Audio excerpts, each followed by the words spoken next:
State Bill 264 went into effect the 1st of July, and it's causing quite the political upheaval. The Department of Justice is fighting back, saying the bill will cause significant harm to individuals solely based on their national origin, and that it violates fair housing laws. What exactly is State Bill 264? Stick around, I'll tell you all about it. Welcome to Dre's Take.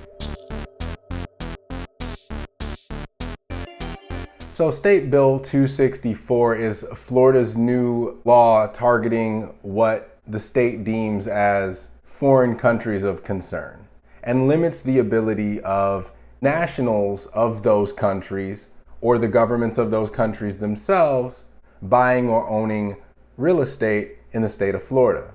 Now, the idea behind the bill is a matter of public safety or national safety, and an attempt to not allow those perceived as potential threats or enemies from gobbling up large tracts of land, especially agricultural land, that could be used to our detriment should they ever decide to be hostile toward America.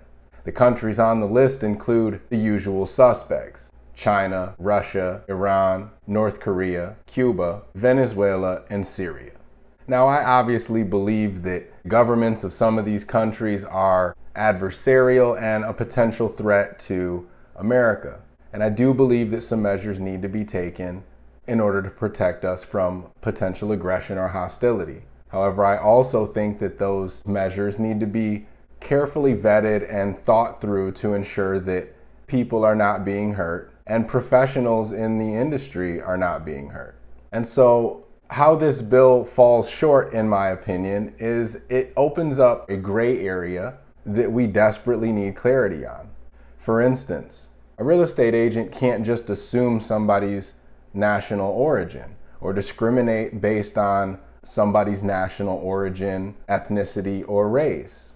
And so to put us on the front lines to decipher who's who and what's what, who can and can't buy real estate, puts us in a very precarious position and puts us in a place where we're likely to violate fair housing laws if we're wrong in our assumptions. It's not fair to the consumer, and it's certainly not fair to us as professionals to put that onus on us. Secondly, it makes us criminally liable if we do a transaction knowingly with an individual who fits the criteria of prohibited people in this bill.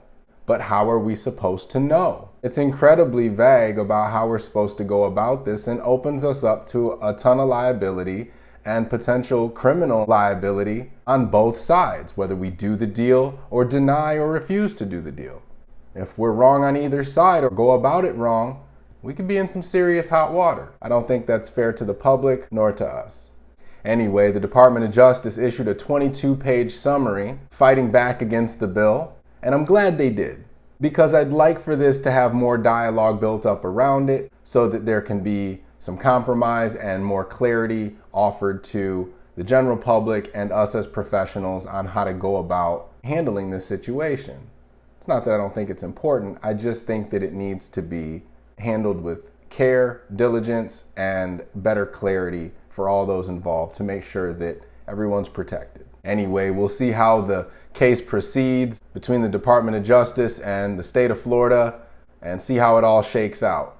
In the meantime, you've got my take on it. Hey, I got a busy week ahead of me here, so I'm gonna get out of your hair for now. If there's anything I can do to help you, feel free to give me a ring. That's Dre's Take, y'all. Take care.